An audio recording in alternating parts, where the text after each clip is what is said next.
Hello, English learners. Welcome back to English for Every Day. I'm so happy to have you here today. Are you ready to boost your English listening and speaking skills? Then you're in the right place. In today's episode, we have a fun and practical story called I Went to the Airport, a special shadowing practice that will help you sound more natural in English. Have you ever been to the airport and felt nervous about speaking English? Maybe you're traveling soon or just want to understand real conversations. In today's story, you're going to follow me, step by step, through an entire airport experience. From packing my bags at home to boarding the plane, you'll hear every word, every question, and every conversation. And here's the fun part. You're not just going to listen. You're going to repeat what I say, practice your pronunciation, and shadow my voice like we're having the same day together. Why is this powerful? Because it trains your ears and mouth to work together, just like native speakers. So, as you listen, try to copy the rhythm, the emotion, and even the pauses. This isn't just a story, it's your speaking workout. And don't worry if you miss something the first time. You can pause, rewind, and practice as many times as you need. This is your time to build fluency and confidence, one sentence at a time. Are you ready to walk through a real-life English experience with me? Let's go to the airport together. This is I Went to the Airport, a shadowing story to practice English listening and speaking. 2. Getting ready. It's 6 a.m. I wake up early because my flight is in a few hours. I stretch, yawn, and grab my phone to double-check my flight information. Flight 214 to New York, departure 10:30 a.m. Okay, perfect. Now let's get ready. First, I open my suitcase and start packing. I fold my clothes neatly, place my passport in my travel pouch, and check the essentials: charger, toothbrush, a good book, headphones, and my boarding pass. Do you ever worry about forgetting something? I always make a checklist to stay calm and organized. It helps me stay focused when I'm excited or nervous. I go into the bathroom, brush my teeth, take a quick shower, and change into comfortable clothes. When I travel, I like to wear soft sneakers, a hoodie, and jeans. Something easy to move in. What do you usually wear when flying? Now that I'm packed, it's time to check the weather at my destination. New York, sunny, 25 degrees Celsius. Perfect weather. I grab my phone again and call a taxi. Hi, I need a ride to the airport. My address is 103 Green Street. The driver says, no problem. I'll be there in 10 minutes. While I wait, I eat a quick breakfast, toast, eggs, and a strong cup of coffee. I check my passport again. Yes, it's there. I've made that mistake before. Have you ever forgotten something important before a trip? 10 minutes later, the taxi arrives. I grab my luggage, lock the door, and head outside. The driver opens the trunk and helps me with the suitcase. Thank you, I say. We start driving toward the airport, and the driver asks, are you traveling for business or vacation? I smile and say, just a short trip to visit family. I haven't seen them in a while. As we ride through the streets, I look out the window and feel the excitement of traveling. The driver turns on the radio. I hear a familiar song playing softly. I'm thinking about the airport, check-in, security, the waiting area. It all feels like a mini adventure waiting to happen. Almost there. I see planes in the sky and signs for departures. My heart beats a little faster. Am I forgetting anything? We pull up to the airport entrance. I take a deep breath, pay the driver, and say, thanks, have a great day. He nods and replies, safe travels. Now the real journey begins. At the airport entrance, I stand just outside the airport doors, holding my suitcase in one hand and my passport in the other. The glass doors slide open as I walk inside. Instantly, I hear the sound of rolling suitcases, flight announcements, and the soft hum of conversation. It's busy, but exciting.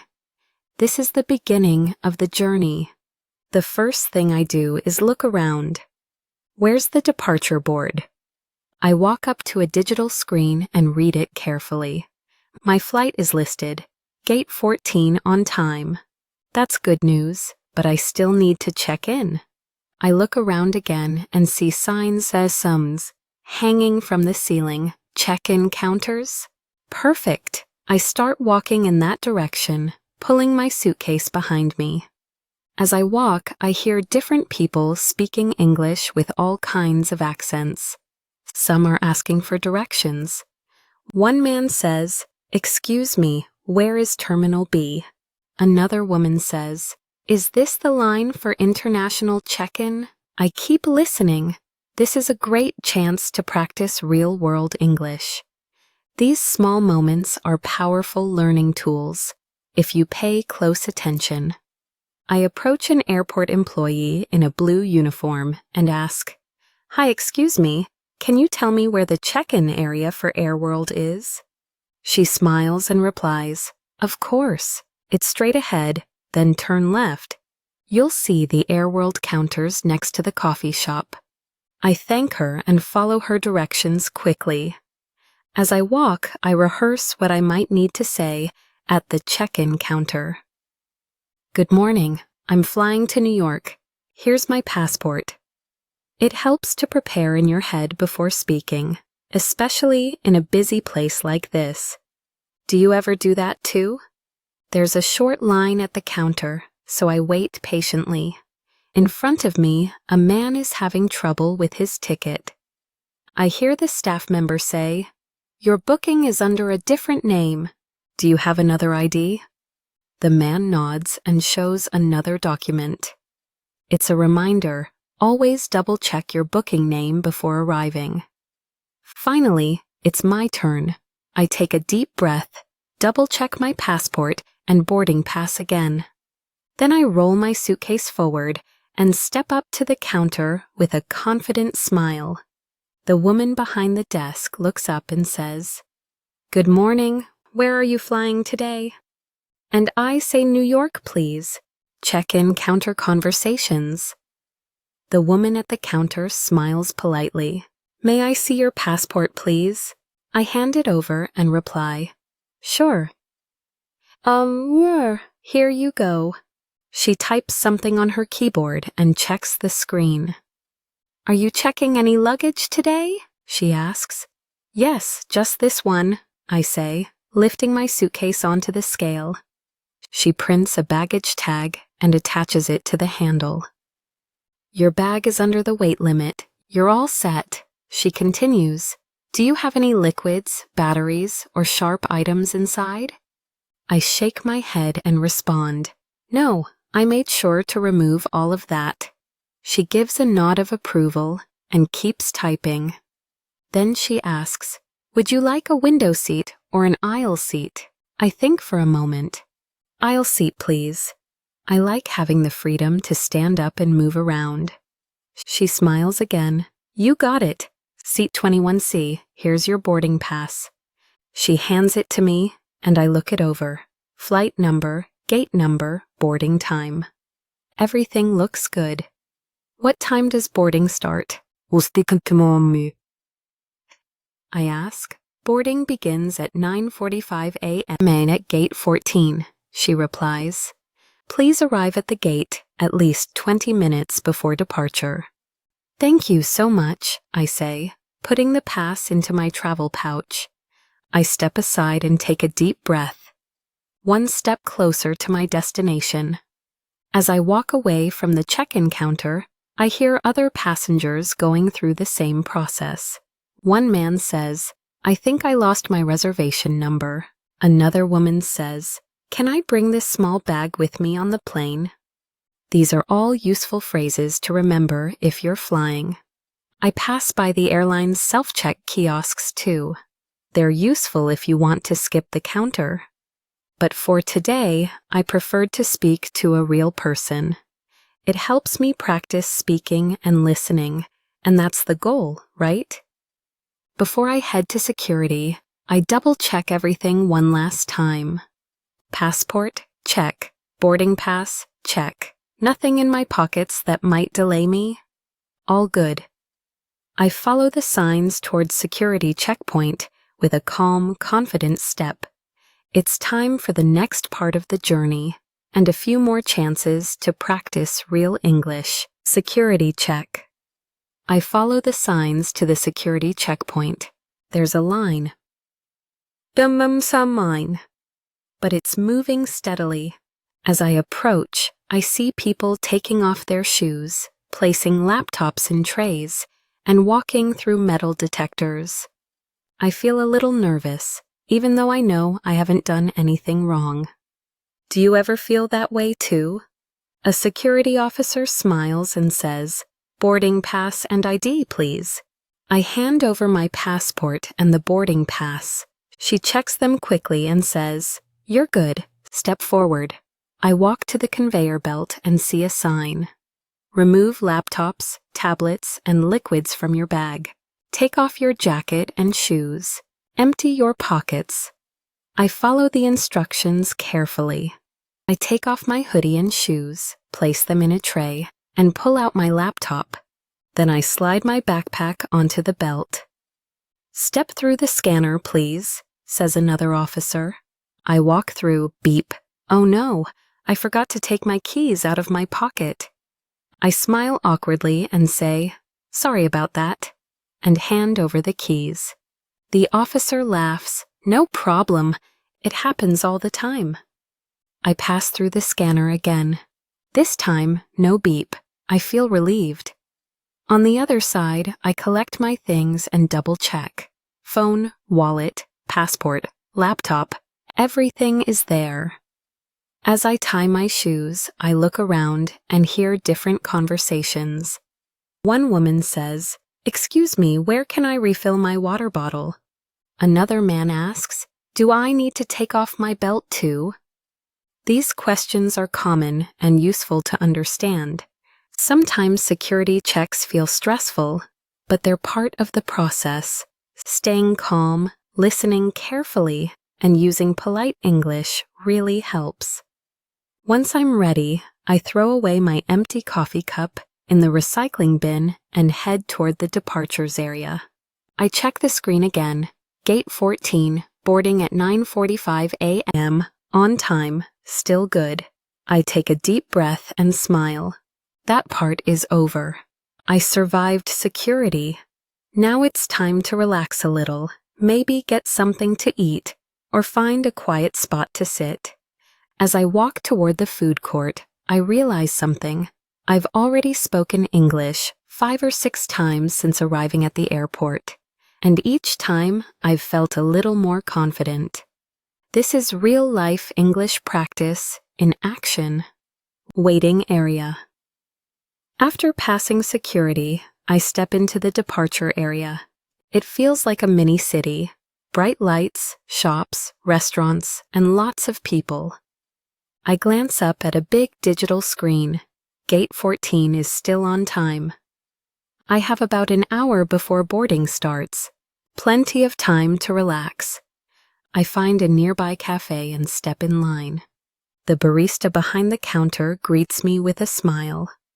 "Hi there, what can I get for you?" I glance at the menu. "Can I have a medium cappuccino, please?" I ask. "Sure thing, for here or to go?" She replies. "To go, please." I pay, then wait patiently while the machine hisses and steams. A minute later, she calls out, "Cappuccino for James." I pick it up and say, "Thanks." With coffee in hand, I walk toward my gate. I pass by a bookstore, a travel pillow stand, and people chatting in different languages. I find a seat near Gate 14 and settle in. Across from me, a young couple is talking quietly. Next to me, a man in a suit is typing quickly on his laptop. Suddenly, I hear a voice over the speaker. Attention passengers, Flight 214 to New York will begin boarding at Gate 14 at 9:45 a.m. I listen carefully. The voice is fast but clear. I look around. Some people hear it and stand up right away. Others don't seem to notice. This is a great moment to practice listening. Airport announcements can be tricky because of the noise and speed. But the key is to catch important words. Flight 214, Gate 14, New York, 9:45. Do you train your ears to focus on key words like that? I sip my coffee and take out my phone.